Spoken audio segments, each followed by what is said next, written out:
Hello বন্ধুরা, তোমরা দেখতে পাচ্ছ আজকে একটা কাকুর বাড়িতে গেছিলাম মাছ ধরতে। ওখানে প্রচুর পরিমাণে মাছ ধরেছিলাম।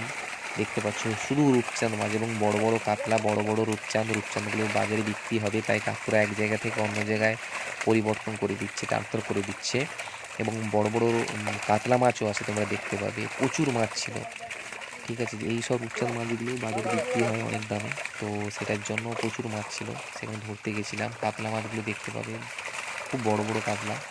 তো দেখতে থাকো তোমরা কেমন ওই মাছগুলোকে ট্রান্সফার করা হয়, এবং ব্যাকগ্রাউন্ডে তোমরা শুনতে পাচ্ছ মাছের কীভাবে শব্দ করছে মাছের। মানে এতটাই, মানে এত পরিমাণে মাছ এসেছিলো যে না বলার মতন। না দেখলে তোমরা হয়তো বিশ্বাস করবে না। এবার সম্ভবত একটা কাকু মাছ ধরবে, ওই কাতলা মাছ। দেখতে পাচ্ছ বিশাল বড় বিগ কাতলা, বিশাল বড় 2 কেজির বাইরে, প্রায় 2 কেজির বাইরে কাতলাটা দেখতে পাচ্ছ। আর যদি ভিডিওগুলো ভালো লেগে থাকে, আমার ইউটিউব চ্যানেল সুন্দরবন আমাদের গৌরব এবং ফেসবুক পেজ আকাশ পাত্র ফলো করে দাও এবং সাবস্ক্রাইব করে দাও।